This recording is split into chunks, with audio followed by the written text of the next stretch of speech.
Kirk Kinnaman asked us, what is the story behind keeping a coin in your sporran, i.e. never having an empty sporran? Kirk, that's a weird one. I've heard the same thing, or I can remember hearing the same thing years ago. It's one of those lore, where did it start kind of questions. Is there any actual history to it? I can tell you what I did find out. I took some notes. Basically, the tradition as guys hear it now is usually that you would have 3 things in your sporran at all times. 1 would be a shilling, 2 would be a clean handkerchief, and the 3rd would be a flask of whiskey. And I asked Kirk where he had originally heard the story, and he said that he couldn't remember exactly where, but he did remember hearing that it was considered bad luck to have an empty sporran, and that some sporran makers will actually toss a penny into the sporran after they're done making it before they sell it, just to make sure you never have an empty sporran, which is really cute. It's fun. The way he does the tradition personally was that he has a 1942 Irish penny that he keeps in his Irish sporran, and then he has a military challenge coin that he keeps in his army sporran, because Kurt is in the army. And then he's gonna look into getting a cool Scottish coin to put into one of his Scottish sporrans. So that's a modern interpretation of the tradition. The problem I ran into is that I couldn't find any solid roots as to where this comes from. And I do think that modernly some guys are probably conflating the idea with the challenge coin tradition, which is a modern thing, but it's very popular. And so, because the follow-up is this, that if you don't have those things in your sporran, then, and somebody challenges you about it, then, and you fail, you have to buy them a drink.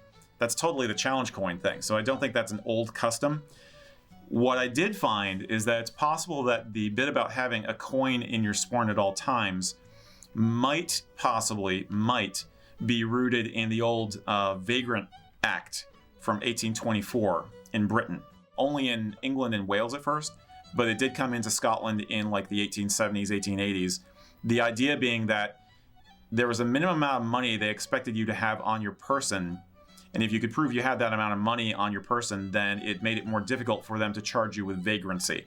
And the amount was basically a shilling sixpence. If you had a shilling sixpence on your person, then that would be 1 strike in your favor against being charged with vagrancy and being hauled off to the prison. So it was a way of making sure you were safe when you were going home from the pub at night, from the peelers coming and grabbing you.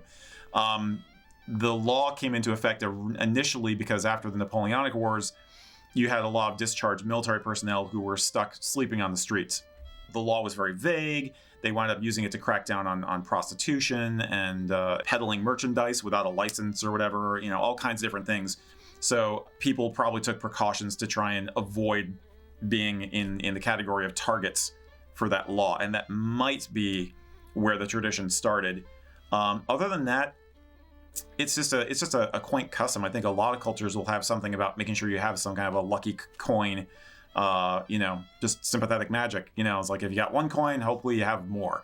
But that's all I could find out about it. I think it's fascinating. If anybody out there has any more data, like hard data, on where this custom comes from, I think that'd be great. The other 2 items in the tradition, the flask and the handkerchief, I would assume are probably rooted in Victorian romanticism. Like the handkerchief is so you can offer it to a lady if she needs it.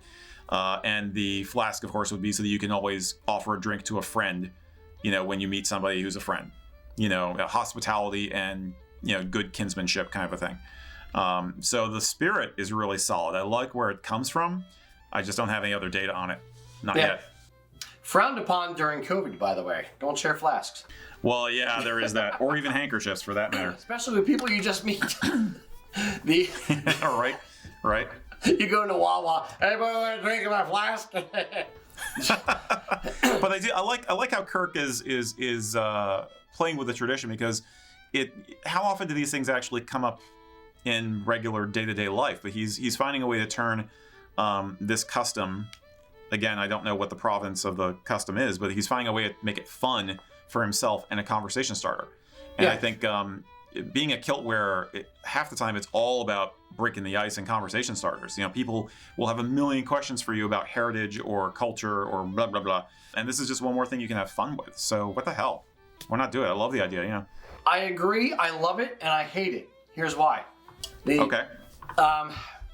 The question becomes, is it a real thing, or was it made up by some guy who, full of blarney, said it to other people, or always said it and passed it down to his grandkids, and the other people all kind of, believe it as true and start passing it down as true, and then you end up with something that's complete bunk that people are perpetuating and they're pushing it on. I think these kinds of things are fascinating because you could also argue that all culture started that way.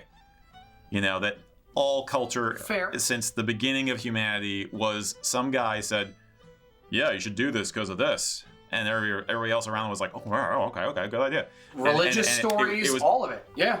Yeah, and it was popular enough that it stuck. So this is how we do things as humans. So it's fine. I get it. Conversely, similar paradigm, clotter rings. Where I think you yourself have said that the guy who invented the clotter ring probably never thought about there being a special code with how you wear it, but it did catch on in the Americas, and it's now a thing, and it's a cool thing. So, just because something starts as off the top of somebody's head as just kind of BSing, doesn't mean it can't turn into a really awesome tradition. Yeah, there's a tradition with it, but that tradition was not born the same time as the clotter ring itself. Right. And the rest of it came later. So it's interesting how things evolve like that and acquire new meanings.